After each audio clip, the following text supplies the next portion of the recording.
Gravity Nerds, DIY volume kits specifically designed for your garage woody. Hey guys, Kevin here with Gravity Nerds, and today we're doing a video on one of my favorite topics, texturing DIY volumes. First, a quick note, do you need to texture DIY volumes? That is a question worth asking yourself, and it might depend on how you plan to use those volumes. I have a link in the comments or the description below on a quick video that talks about that topic, because it's possible that you could skip this whole thing. But let's say you've decided that you want to paint and texture your volumes. This video is for you, and we're going to be highlighting and telling you how to use the Gravity Nerds Grit Kit, which is an optional add-on for any Gravity Nerds volume kit. But one of the cool things about this and about this video in general is you don't need to buy anything from Gravity Nerds for this information to be useful to you. All of these materials are easily available, and I'm going to show you where you can pick up each and every one of them, and you can DIY this whole thing. And if that's the direction that you're inclined to go, I encourage you to do so. I'm a DIY enthusiast, and that runs in the lifeblood of Gravity Nerds and what we're trying to do here. So if you're watching this video just for information and you don't plan to buy anything from Gravity Nerds, awesome, you go for it, and I hope I can help you out in that pursuit. That being said, let's get into what you're going to get if you order the Grit Kit and what those pieces are. So first of all, the first bottle is glue, and that is wood glue. There's a couple different types of glue that you could use in this application, but for my money, just Type Bond Original works great. Elmer's, another great brand. There's lots of great brands. You could probably also accomplish this with Elmer's white glue, and I bet you it would work almost as well. I'm gonna get some of that and test that, that question itself just to see what's going on there. But anyhow, nothing fancy here, just glue. In this bottle we have paint, and we're going with latex paint, and this is just the brand that was available at my local hardware store. I've tried many different kinds of paint. I've tried specialty like garage floor paints. I've tried epoxy paints where you're mixing multiple parts to you know, get your final product. And I'll tell you, latex paint works just as well as any of those things. It is cheaper and more readily available, and you don't have to do anything weird mixing multiple parts. So just regular off-the-shelf latex paint. It doesn't matter the finish. I think I end up with an eggshell, although I kind of forget and I maybe say something different each time I have them mix it up for me. So anyway, regular old latex paint here works great for that. And then the third magical ingredient is aluminum oxide blasting grit. And the way I buy it looks like this. You can order it from Amazon. If you live near a Harbor Freight, you can get this stuff there. The grit size that I use is 80 grit here. I've tried bigger and smaller. I've gone up to 70. I've gone down to 100. And I really think that 80 grit is the sweet spot. It provides just the right amount of texture. 70 grit I found to be too rough. It was a little, yeah, just abrasive on the skin. And 100 grit got swallowed up a little bit by the paint, because we're going to paint over this stuff. So anyhow, I think that this is really something where you don't want to skimp on this. If you're going to take the time to do the texture, go ahead and get your 80 grit aluminum oxide. I've tried a number of other things as well to add the texture here. And first of all, I apologize, they're doing some construction upstairs, so if you hear that, that's what's going on up there. Anyway, I have tried play sand, I've tried beach sand, I've tried the little flaky stuff that's supposed to go on epoxy finish on garage floors, and none of that for me worked as well. Play sand is probably the next best option, mostly because it's real cheap. You know, you can get a 50-pound bag of it.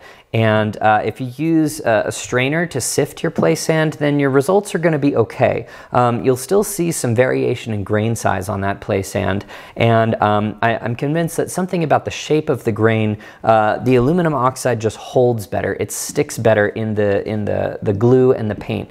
That play sand just tends to come off more, so you'll scrape it off with your feet. You'll find it on your crash pads underneath your climbing wall. So for me, the play sand was pretty good, but the aluminum oxide grit is just better, which is possibly one of the ways that Gravity Nerds can enter in to offer you a little bit of value in this situation. And here's what I mean.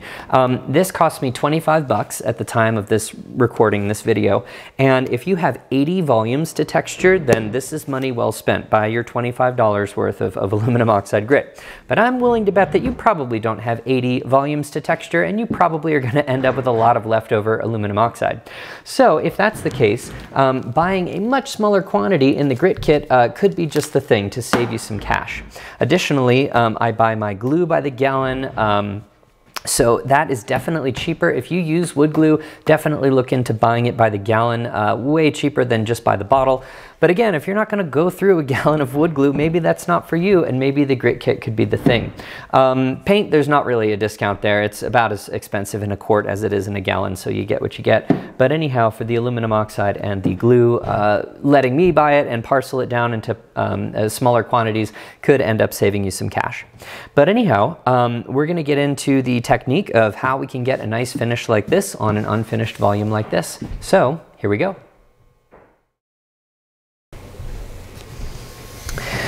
All right, so first things first. The order of operations here is that we're going to put down a layer of watered down glue and then sprinkle our grit on top of that layer of glue. I've seen a lot of people start off with brushing on a layer of paint and then sprinkling their grit, whether it's sand or this stuff, you know, on top of that paint. And that works okay. If paint is what you've got, that could be a decent technique. And I've made a lot of volumes using that method.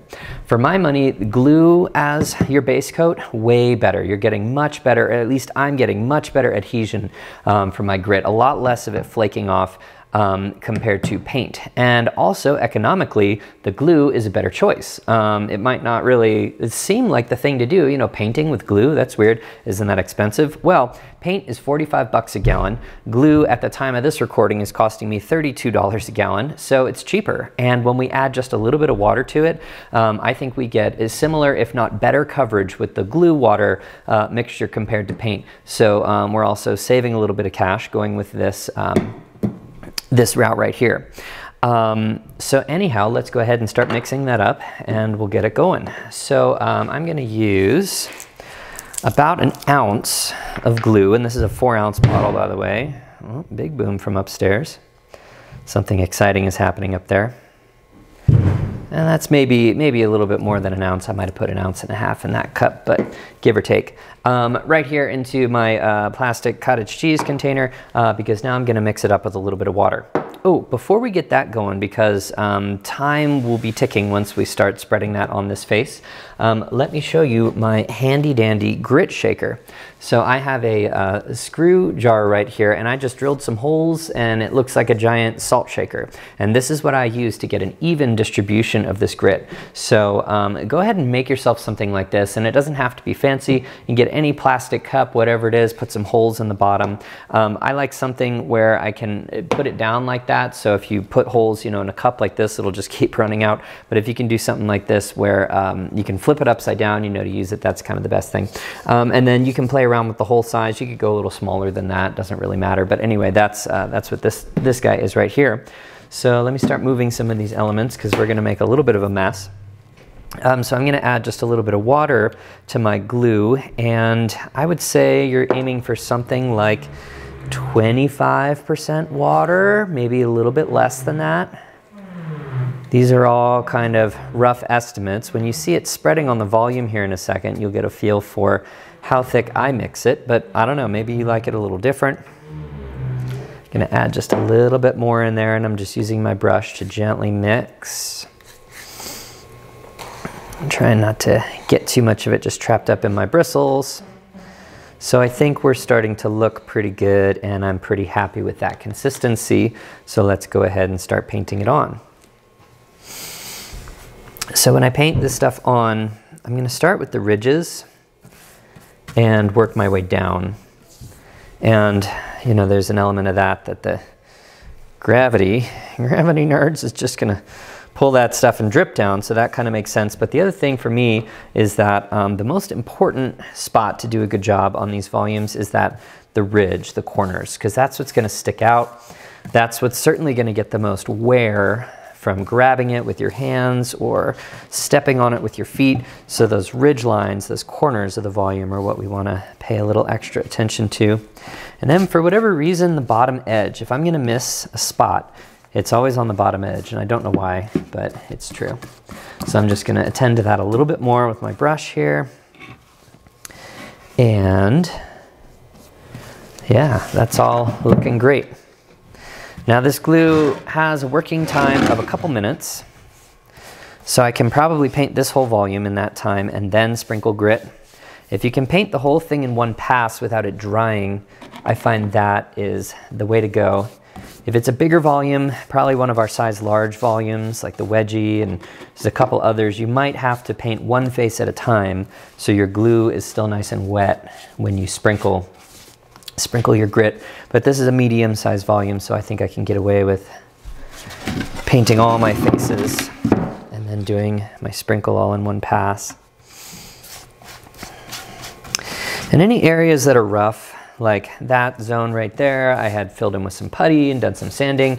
I'm just gonna dab a little extra glue in there just to make sure I'm really getting it all. And look at that, I guessed pretty darn close. I get just the right amount. My glue water solution. I don't like to waste anything, and in your grit kit, you'll notice you get plenty of wood glue, so you'll have lots left over. And I think that's great. Do another project with it. So now I'm just gonna go back and clean up a few little drips and make sure we're all evened out before we start applying our grit. And here we go. Okay, so the general idea with the grit is that I'm holding the shaker up about as high as I can and just trying to get an even dispersal of the grains on the surface. It doesn't have to be totally covered with grit. I'm just going to keep going over it, and the angle at which I hold this face is also somewhat important because the grit is sweeping down across the face. It is filling in, you know, the sticky spots, and then when it's all saturated, it sweeps down across the face. So by doing this, you can just use a lot less grit. If you hold it more flat, the sides are just going to soak up that grit and you'll use a lot and get a lot less coverage. But if you hold it at a really pretty steep angle here and let that grit slough off down it, you'll get a nice even coat. It's not going to look perfectly even yet. It will when we paint it. But you might be looking at your volume and thinking, oh man, it just looks a little blotchy, it doesn't look quite like an even spread, and trust me, once you paint, things are going to look a lot better. But just go ahead and slowly work your way around.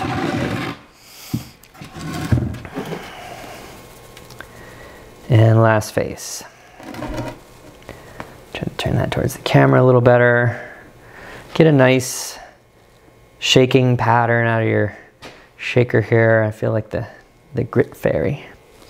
I am the friction fairy, bringing grippiness to all the climber boys and girls.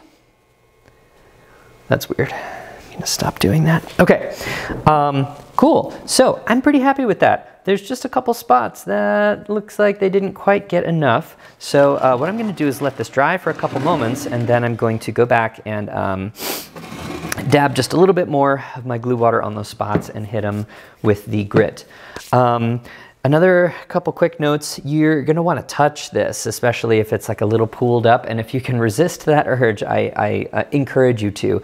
If you touch anywhere on this, you're gonna make a flat spot. You're gonna push the grit just a little bit deeper into the glue, and it'll make kind of a flat, shiny spot. So if you can resist the urge, don't touch it, let things dry, and then if you need to do any fixing up of any trouble spots, you can come back and do those on a second pass. Okay, drying is going nicely on this guy. I'm actually going to cut in our video over to this stage, but with this volume right here. I had shot this stage on this guy and deleted it somehow. So anyhow, I redid that so you could see how the glue went on and how the grit went on. So now that we're at that stage, we're going to cut over to this guy and we'll show you the painting process from there. So let's go back in time. All right, that glue has had a chance to dry, and I'm really happy with the way that grit is sticking. Like I said, I've seen people do this with paint as the first layer and then grit on top of that, and man, I just think using glue as that first layer, you really get a difference. That grit is already really well adhered without a top coat even being on there, but all right, sweet. So now we're gonna go ahead and paint that top coat on there. So I have my paint here from my grit kit, and I'm just gonna dump that into my yogurt cup and get going. So you can do this with a brush, you can do it with a roller, both work great. No preference either way, I just happen to have a brush on hand at the time. Oh, by the way, this bottle settled after that last bit of shooting, and you can see that I really only used an ounce, maybe 3/4 of an ounce of wood glue to do all this. So the idea of painting your volume with wood glue, maybe not so crazy, and you just keep that extra wood glue from the grit kit for yourself, for, you know, extra projects. I'm still gonna send you 4 ounces, even though you do not need that much. So anyway, I'm gonna go ahead with my paint here. Just a few things to note: getting a smooth surface, and then I kind of have to work the paint into the grit with the tip of the brush there. So it's a little bit time consuming of just kind of stabbing, stabby, stabby, stabby, stab. And then I'm just gonna go around. I'm gonna try to keep my paint out of my bolt holes. It's really not the end of the world if it gets in there. That is okay. Man, I love this blue. I picked out just the brightest colors for you guys that I could find for your paint, because you know what? If you're gonna do it, freaking go for it. Use something kind of bright. Yeah, real happy with how that's turning out. We'll probably go fast forward here.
All right, my first coat is dry, and that came out just looking really nice. I'm really happy with that.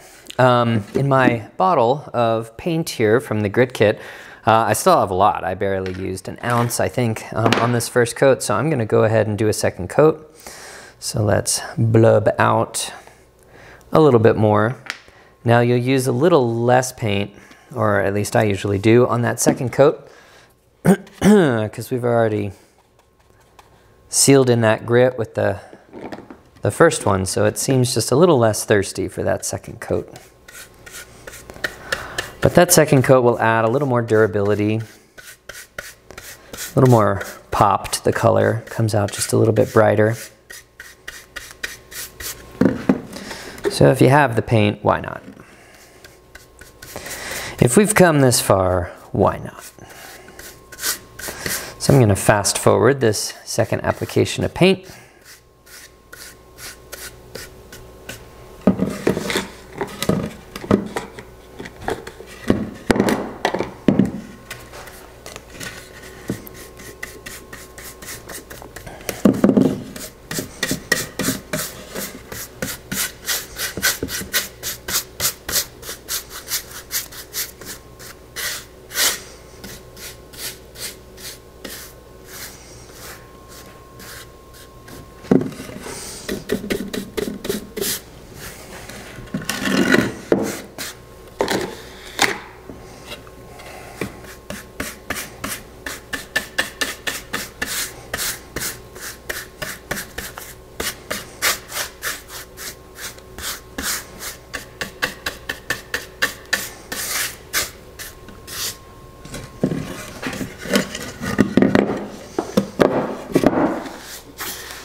All right, that is all dried with 2 coats of paint, and I think that just looks fantastic.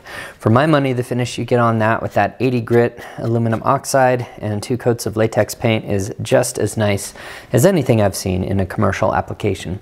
So I also went ahead and drilled the pilot holes for the screws with a little countersink action. If you've got that, that's a nice touch. And I reinstalled the T-nuts so you could see what it would look like in its finished form.